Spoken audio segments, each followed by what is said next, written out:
ఏం పేరమ్మా మీ పేరు? ఎస్తేరా. వందనాలయ్య గారు. మీరు క్రిస్టియన్స్ కోసము ఎవరు పోరాడకపోయినా కూడా మీ ఫోటోలు చూసి నేను వీడియో చూసి నాకైతే చాలా ధైర్యం వేసింది.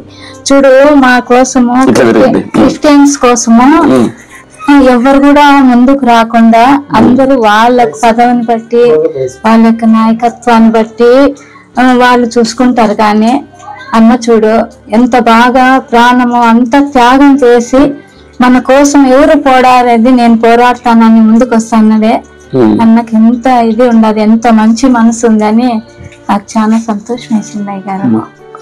వందనాలయ్య గారు. మీకేం సమస్య ఏంటి? మీకు ప్రాబ్లం ఏందమ్మా? నాకు పోలియో అసలు పూర్తిగా నడవలేరా? ఏదో కొంచెం ఎవరన్నా పట్టుకుంటే 12 ఆపరేషన్. 12 ఆపరేషన్లు అయినాయా? చిన్నప్పుడు హాస్టల్లో చేసిన. అయ్యో పర్వాలేదు. 12 ఆపరేషన్లు అయినాయమ్మా? అయినా నర్సలేం మాకు అర్థం లేదా. ఎవరుంటారు మీ ఇంట్లో? ఎవరు లేరు, నేను నా బాబు. మీకు ఎవరున్నారు? మాకెవరు లేరు అయ్య గారు, మాకెవరు చూసేవాళ్ళు. సేవ చేయడానికి చిన్నగా మీకు పెన్షన్ ఏమన్నా వస్తుంటుందమ్మా? పెన్షన్ 6000 వస్తుంది. బాడికి అవసరాలు కాదు అసలు అది. మీరు ఎక్కడ బయటికి పోలేరా? బండి మాకు ఇచ్చినారు అయ్య గారు గవర్నమెంట్. అది కూడా బ్యాటరీలో అయిపోయింది. ఇప్పుడు నేను ఆటికి పోను.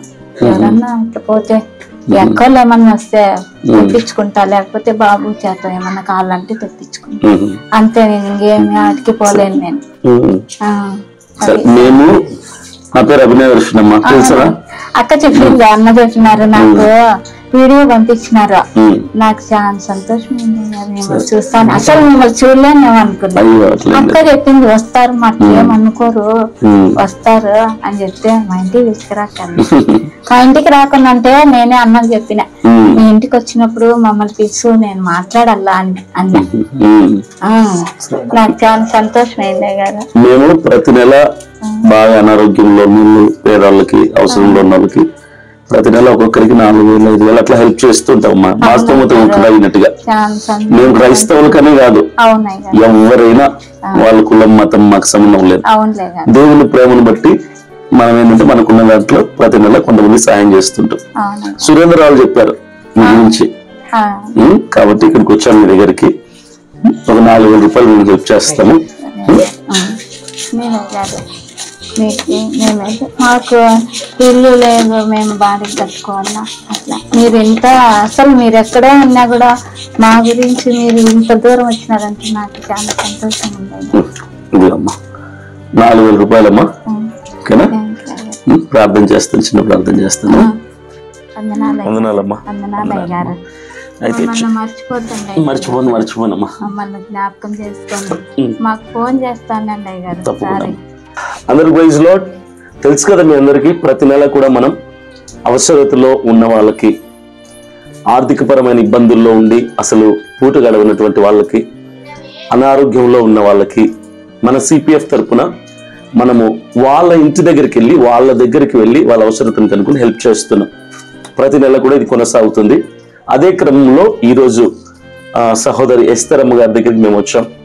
పూర్తిగా నడవలేనటువంటి స్థితి, చేతుల ఆధారంతో నడుస్తున్నారు ఆవిడ. సొంతిల్లు కూడా లేదు. ఆవిడకి పింఛన్ వస్తుంది, అది ఇంటి అద్దెకు మాత్రం సరిపోతుంది, కానీ చాలా ఆర్థికపరమైన ఇబ్బందులు, అనారోగ్యం, ఒంటరితనం. సో వీళ్ళకి మన సిపిఎఫ్ తరపు నుంచి మనం హెల్ప్ చేస్తాం. మరలా చెప్తున్నా, అభినయ దర్శన్ సిపిఎఫ్ ఎవరికి హెల్ప్ చేసినా దేవుని ప్రేమను బట్టి చేస్తున్నాం తప్ప మా మతమని, మా కులమని, లేదంటే మీరు కులం మార్చుకోవాలి, పేరు మార్చుకోవాలి, యేసుప్రభు నమ్ముకుంటేనే ఇస్తామని, కానీ ఇలాంటివి ఎప్పుడు మేము ఎక్కడా చేయలేదు ఇంతవరకు కూడా. ఇక్కడికి వచ్చే వరకు మాకు కూడా తెలియదు ఇవి క్రిస్టియన్ అని. సో వాళ్ళ ఇబ్బంది ఏంటో మాత్రమే తెలుసుకుంటాము, వస్తాం. సో మన సిపిఎఫ్ మెంబర్స్ అందరికీ నా హృదయపూర్వక ధన్యవాదాలు. ప్రతి నెల మీరు అందిస్తున్న సహకారంతోనే ఇలాంటి సేవా కార్యక్రమం మేము చేయటానికి సాధ్యమవుతుంది. సో ప్రతి నెల మీరు గుప్పిల్ని విప్పండి, మాకు సహకరించండి. ఇలాంటి వాళ్ళు కొన్ని వేల మంది ఉన్నారు, వాళ్ళందరికీ మేము సపోర్ట్ చేస్తున్నాం. ఈరోజు ఎస్తర్ గారికి మన సిపిఎఫ్ తరపు నుంచి 4000 రూపాయలు మనం హెల్ప్ చేయడం జరిగింది. ఇది అన్నమయ్య జిల్లాలో రాయచోటి ప్రాంతంలో ఉన్నటువంటి ఒక సహోదరి. సో మీరందరూ ప్రార్థన చేయండి, సహకరించండి, గుప్పిల్ని విప్పి సిపిఎఫ్ కి మీరు సపోర్ట్ చేస్తే ఇలాంటి వాళ్ళు కొన్ని వేల మందికి మనం సహాయం చేయడానికి వీలవుతుంది. Thank you. God bless you.